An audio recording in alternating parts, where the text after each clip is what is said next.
Okay, so we're gonna create our first Scala class today. All we have to do, we have to click on source, choose new Scala class. So here you can choose the type that we're gonna create. I'm gonna call this hello. And I'm gonna choose the type object. We have different types here. Don't worry about it. We're gonna talk about it in the level 2 of Scala. For now, all we want just the hello word to be printed in our Scala. So we have an object hello, and all we want is println hello Scala.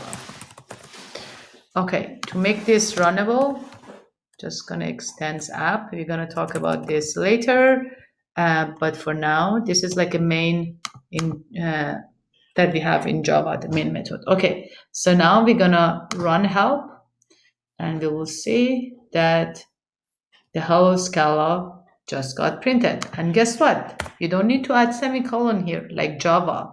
If you are so used to having semicolon, you can add one, but you really don't need it in Scala, and you can just remove it.